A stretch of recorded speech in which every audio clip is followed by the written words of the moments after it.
Hey everybody, this is Andy with Patterson Adjuster Training. In this video, we're going to talk about repairable roofs. As adjusters, if the damage is there, we really like totaling roofs out because it's so much easier just to total the roof out and be done with it. But what happens when you have a roof that is repairable, meaning there's not enough damage to total it out or total that particular slope out and you're just doing a repair? How do you figure that up? Well, that's what I want to talk about in this video. When you have a slope like this, that you're not replacing the entire slope, how do you figure that up in Xactimate?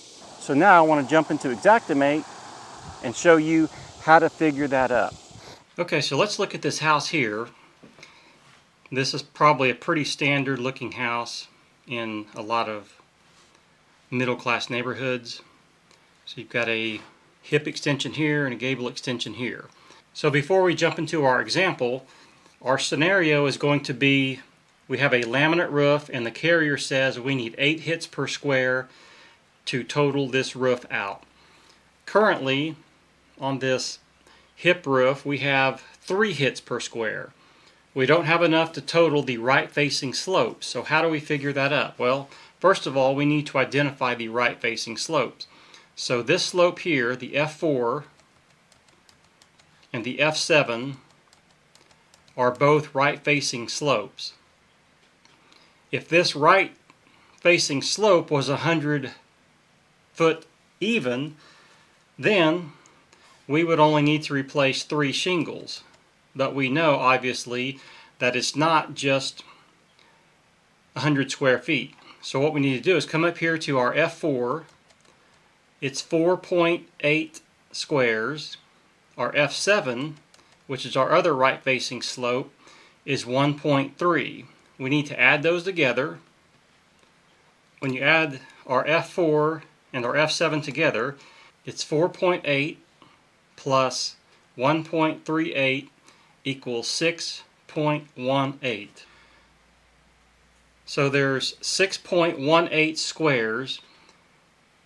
And remember, we have 3 hits per test square, so we need to multiply 6.18 times 3.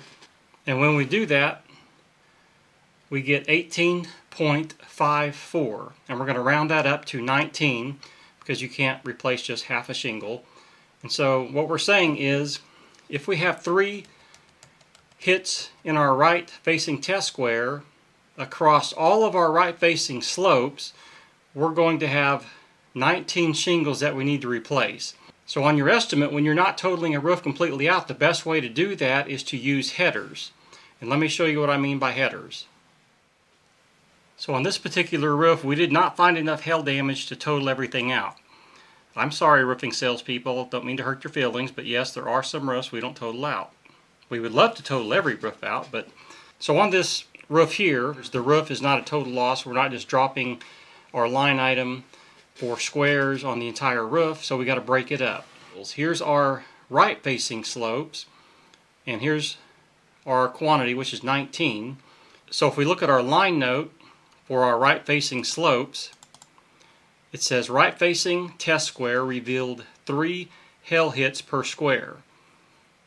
Total of right-facing slopes equals 6.18 square at 3 hits per square equals 18.54, rounded up, 19 shingles damaged on right-facing slopes. And that explains why we have a quantity of 19. Now the back-facing slopes, looks like we're totaling those out. And so that's why we have a lot more line items here. Same way with the left-facing slopes, or the left-facing slopes, looks like maybe we're totaling them out. So whenever you're doing a repair on a roof, you need to figure up how many hail hits you had on your test slope, and then figure up how many squares you have for slopes facing that direction, multiply it, round it up, and then put your line item in. And if you need one-on-one training, I do have plenty of training available.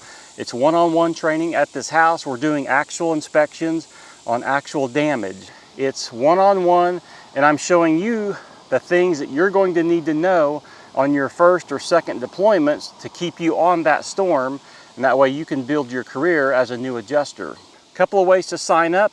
If you know you want to do it, I have a link in the description. Check that. There's plenty of dates available. If you want to talk it over and visit with me first, then I have a link in the description where you can send me an email and we can set up a call and talk about it. Anyway, guys, I hope that video helps. I will see you in the next one.